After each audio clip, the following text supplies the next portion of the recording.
came to Islam, my life was really kind of focused on drink, drugs. The whole kind of purpose of life was just to have fun, have a laugh. And it's just a way of kind of making your life bearable until you die.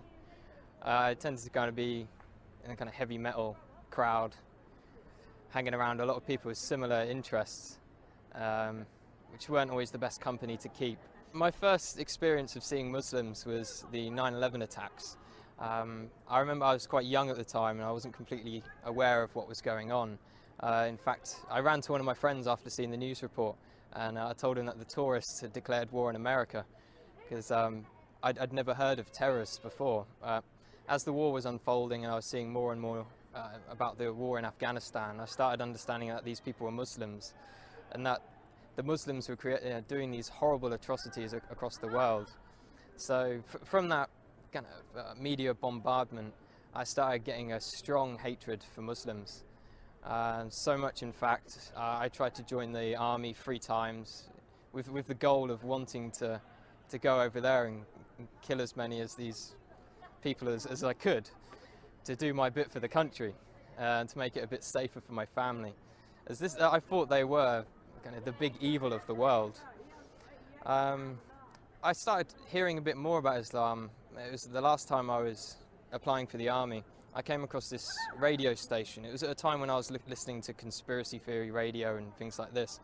And it was a radio station from the American government called Terror Talk. And it was talking about the life of the Prophet ﷺ. And it just didn't sound right to me that people would follow him from all these evil things they were saying about him. So I started to question what Muslims believed at that time. I was on a spiritual search anyway.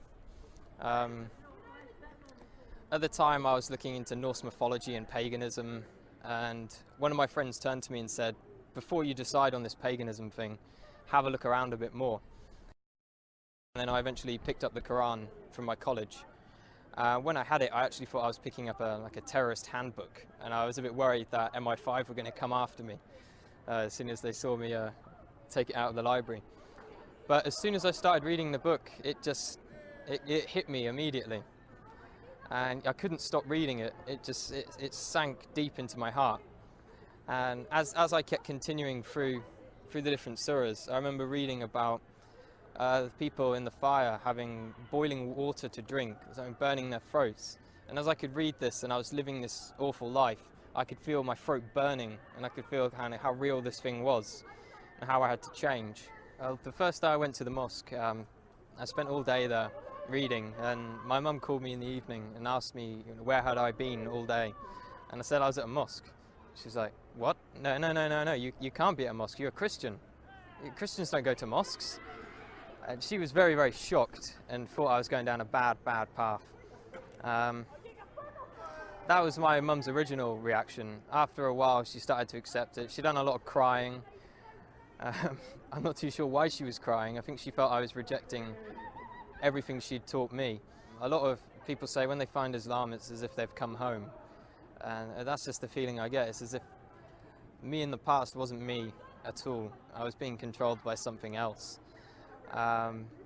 Only good things have happened since I've become Muslim. My life is sorted out, and I've never had so much going on in my life at one time. If I was going to give advice to someone else who is thinking about Islam, I'd definitely tell them to come to the mosque and speak to a man of knowledge, not search the internet for the answers. There are some good things on the internet, but when you don't know anything about Islam, you can't judge what is right and what is wrong. So it's much better to speak to someone, spend time with the Muslims. I spent many weeks in their company, and you get an understanding of who they are and what kind of quality of people they are.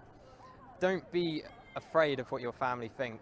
I've had many people, and myself as well, was worried about what my parents would think. And at the end of the day, Islam is for you, it's for you. You can just hope the best for your parents will come afterwards. Allahu Akbar, Allahu